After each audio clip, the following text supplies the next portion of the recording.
Salut tout le monde, on fait le 3.1.6 ensemble. Dans ce problème-là, on a deux sources, la source numéro 1, numéro 2. Ils sont placés, la source 1 est à l'origine, la source 2 est 1 mètre plus haut. On veut trouver les endroits sur l'axe des X seulement, où est-ce qu'il y a de l'interférence constructive et destructive. Ce qu'il nous demande dans la question, c'est vraiment seulement sur l'axe des X positifs. Techniquement, pour faire ce problème-là, je devrais délimiter deux régions. J'appellerais la région 1, mettons, les X positifs, disons plus grand ou égal à 0, et la région 2 pour les X négatifs, parce que la façon que je vais définir la différence de marche dépend si mon X est positif ou négatif. Dans la question, il demande seulement de s'intéresser à la région 1 où les X sont positifs, donc c'est ce qu'on va faire. Je vais commencer par établir la position d'un point qui est dans la région 1, un point arbitraire, le point P, le voilà. Je vais dessiner mon R1 et mon R2. Mon R1, c'est la distance avec la source numéro 1, qui est comme ça. R2, c'est la distance avec la source numéro 2, qui est comme ça. Et voilà, ce point-là, il y a une certaine coordonnée en X. Maintenant, je vais définir R1 et R2 en fonction de X, calculer ma différence de marche, trouver les endroits qui donnent l'interférence constructive et destructive. R1, c'est tout simplement X, on est capable de le voir ici sur le schéma. Si j'avais été dans ma région numéro 2, j'ai pas écrit le numéro de la région, si j'avais été dans ma région numéro 2, il aurait fallu que j'écrive que le R1, la ligne horizontale ici, aurait été égale à moins X, parce que R, c'est une distance, fait que c'est un chiffre toujours positif. Si j'avais été dans l'X négatif, j'aurais dû mettre moins X. C'est pour ça que je dois délimiter deux régions. Heureusement, on peut se préoccuper seulement de la région 1. Pour le R2, je vais faire un habile Pythagore pour dire que R2, c'est racine carrée de x2 plus 1 mètre à la 2. Ok, ici ce que je vais faire, je vais me donner un break avec les unités puis je vais pas les écrire parce que je veux pas que ça soit mélangeant. Si j'écris M pour mètre, puis plus tard je vais écrire que la différence de marche est égale à M lambda, M pour un multiple entier de lambda. Je veux pas qu'on se confonde avec le M des unités puis le M numéro de l'interférence constructive et destructive. Fait que je vais juste pas écrire mes unités, mais sachez qu'on est en mètres. Ensuite, la différence de marche c'est R2 moins R1. Voilà ma différence de marche. Dans les deux parties de la question, il y a une partie où est-ce que je veux de l'interférence constructive et où est-ce que je veux de l'interférence destructive.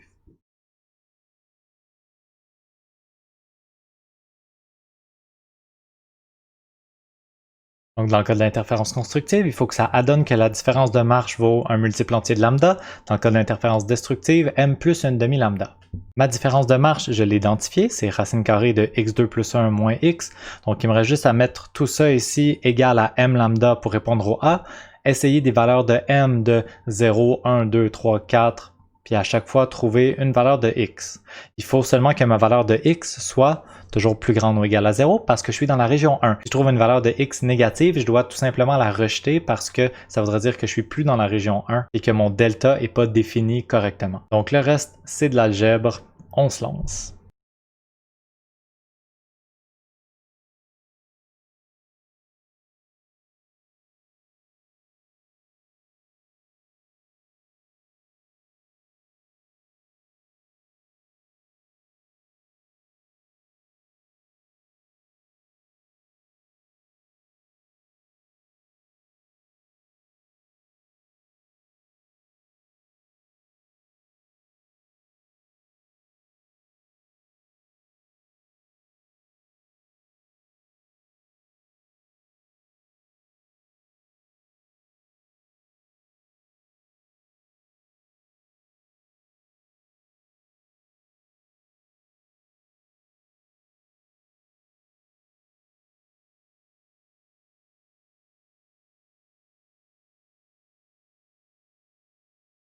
Ici, j'obtiens ma première valeur de x négative. Ça, c'est une valeur que je dois rejeter parce que je ne serai plus dans la région 1. Ma définition de la différence de marche delta serait incorrecte. Donc, j'ai seulement deux solutions qui fonctionnent, x égale 0 et x égale 0.75 mètres. C'est les deux seuls endroits sur l'axe des x positifs où est-ce que j'ai de l'interférence constructive.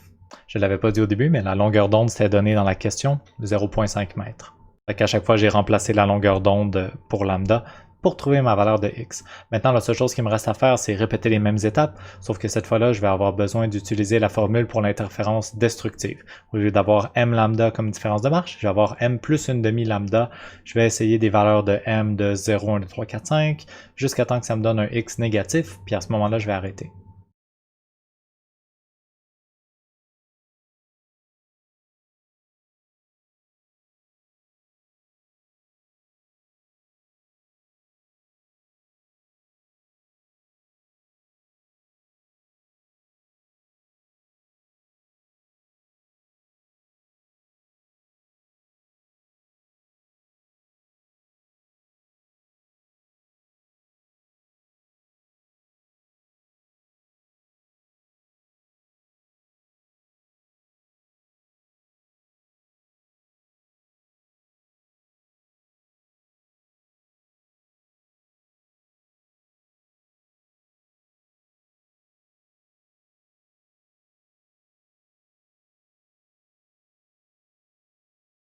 Ok, c'est pas joli, c'est pas grave, on est fait tough. Fait qu'il nous reste juste à remplacer les valeurs de M et isoler les valeurs de X là-dedans. Peut-être que ça serait plus cute si on remplaçait tout de suite la valeur de lambda par son chiffre 0.5, mais je vais pas faire ça.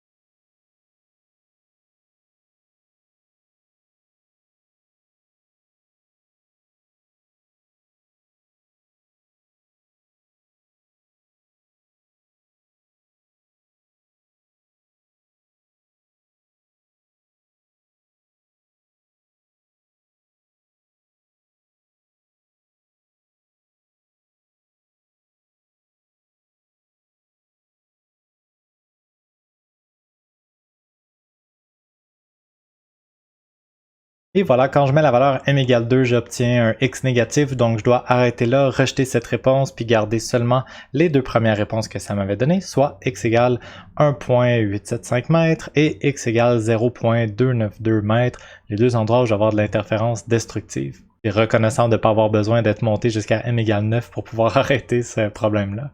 Donc c'est tout pour l'exercice. La logique est vraiment de définir la différence de marche comme la différence entre R1 et R2. J'ai besoin d'un petit Pythagore dans ce cas-ci, puis de mettre ça égal à M lambda pour l'interférence constructive et à M plus une demi lambda pour l'interférence destructive. On essaye des valeurs de M et on isole la valeur de X.